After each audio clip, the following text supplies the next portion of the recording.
आता शुभेच्छा तरी जर त्याविषयी सालाबादाप्रमाणे आपण शुभेच्छाच देतो लक्षात. आणि यंदा पाऊस काळ चांगला आहे, धरणं जवळपास 70-80% जवळपास चाललेले आहे. शेतकरी सगळे आपापल्या सुग्या जे काय खरीपाच्या त्या गोळा करण्यामध्ये मग्न आहेत. सगळीकडे व्यवस्थित चालले, प्रशासन चांगल्या पद्धतीनं काम करत आहे. आज राज्यामध्ये आपला मुख्यमंत्री लाडकी बहीण या योजनेचा पहिला नंबर आलेला आहे लक्षात. आज तुम्ही त्या माध्यमातून बघितलं असेल, आज धाराशिव जिल्हा हा हेल्थ हब झालेला आहे, तो एक दुसरी होईल.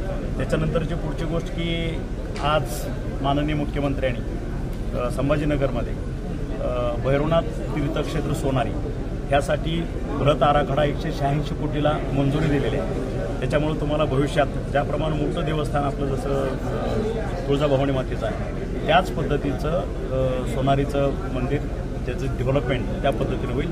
कारण जर त्या वर्षी होईल असेल चैत्र महिन्यामध्ये जवळपास 5 ते 7 लाख लोक दर्शनासाठी त्या ठिकाणी येतात. कारण बऱ्याच लोकांचं मंडळीचं नागरिकांचं ते कुलदैवत आहे, जसं ज्योतिबा वगैरे आहे.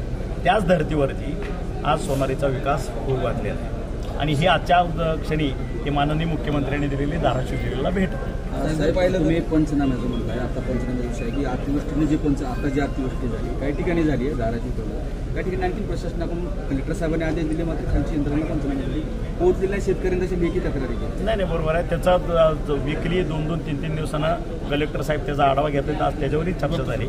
आढावा घेता येते, ज्याचे पंचनामे झाले नाहीत त्याचे तात्काळ पंचनामे करण्यात येईल. संभाजीनगरमध्ये एक बैठक झाली मंत्रिमंडळाची आणि त्यात तुळजापूरच्या विकासासाठी 1628 कोटी रुपये देण्यात आले होते.